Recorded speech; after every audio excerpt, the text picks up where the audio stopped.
you need to know the story of the OpenClaw founder.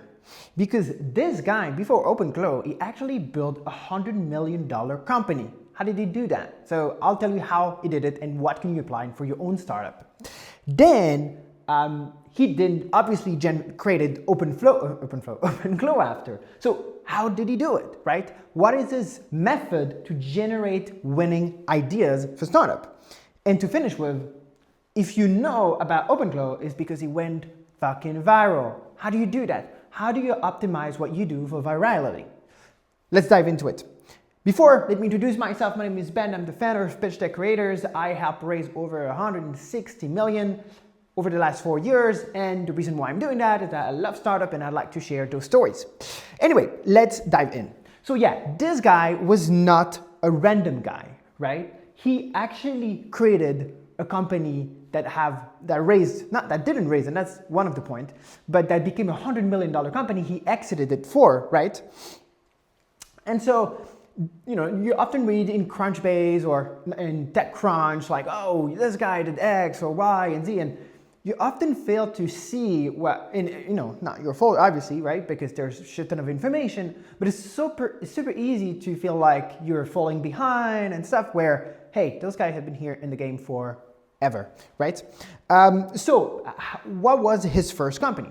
And I think what's interesting here about his first company is actually how he came about doing his first company, which is solving a problem he actually has, right? And this is something I've often seen founders missing, but we'll come to that later. If you look at Airbnb, that's exactly what happened, right? Airbnb couldn't pay rent in San Francisco because it's even more expensive what it is right now, right? Uber couldn't find a taxi in Paris. That's the point. They were solving an actual problem, right? His problem was PDF on iPads, right? It was terrible. Let's go back.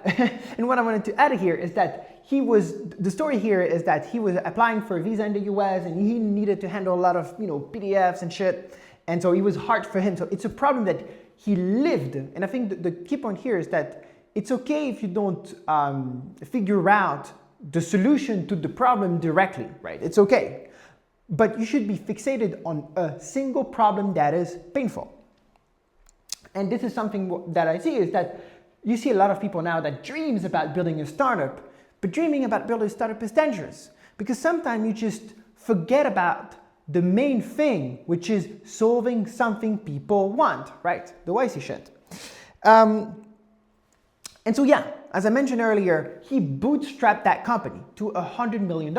And so here, the takeaway that you should get is that VC isn't always wrong. Like you don't need to always, I don't know what I put that title here, but what I'm trying to say is that you don't always need to raise venture capital, right?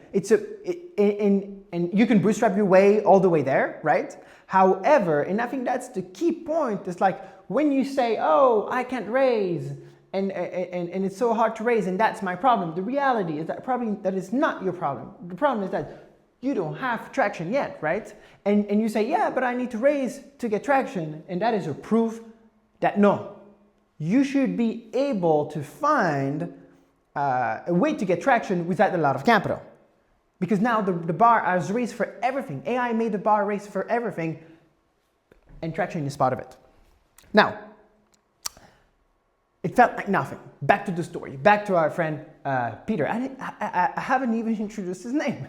But the guy's named Peter, and he felt like nothing, right?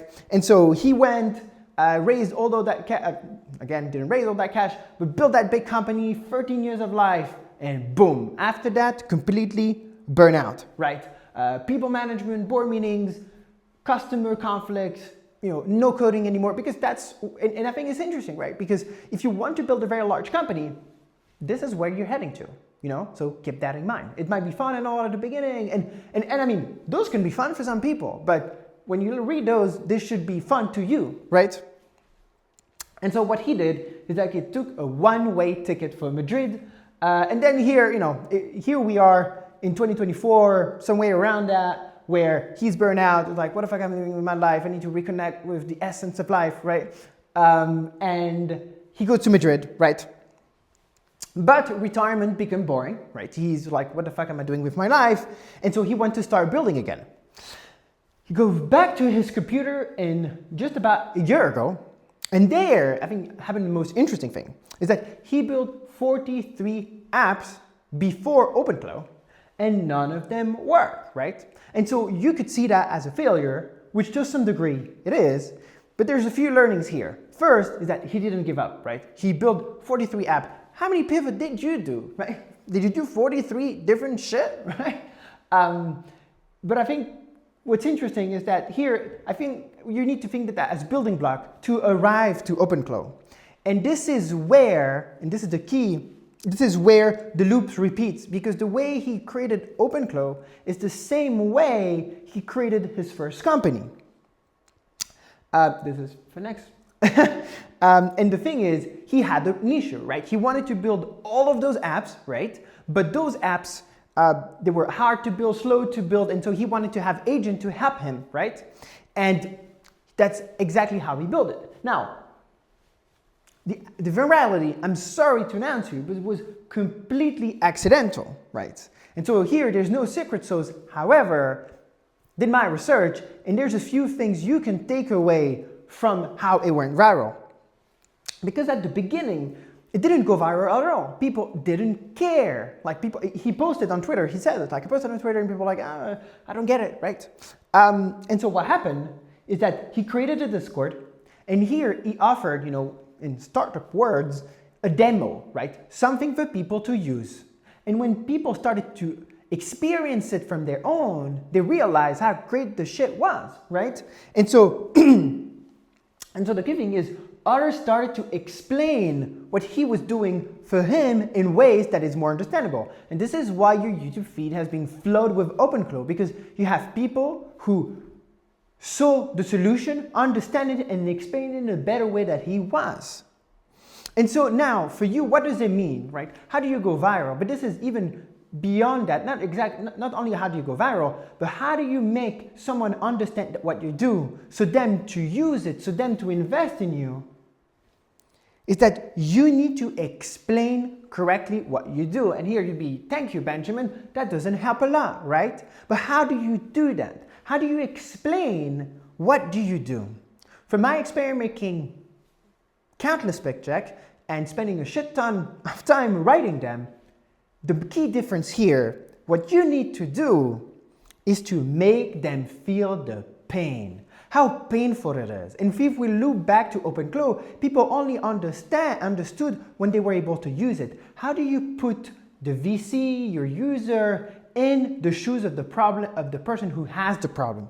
And if you can do that, you can raise. So that's the takeaway. Solve an actual problem, not a dream. Be patient. It takes time. Like, it's okay if it doesn't work from the beginning. Show it, show what you do, give a demo to investors. Don't just explain it, and make people feel the pain. That's it for today. If there's any other founder story you want me to cover, just drop it in the comment. Thank you. Bye-bye.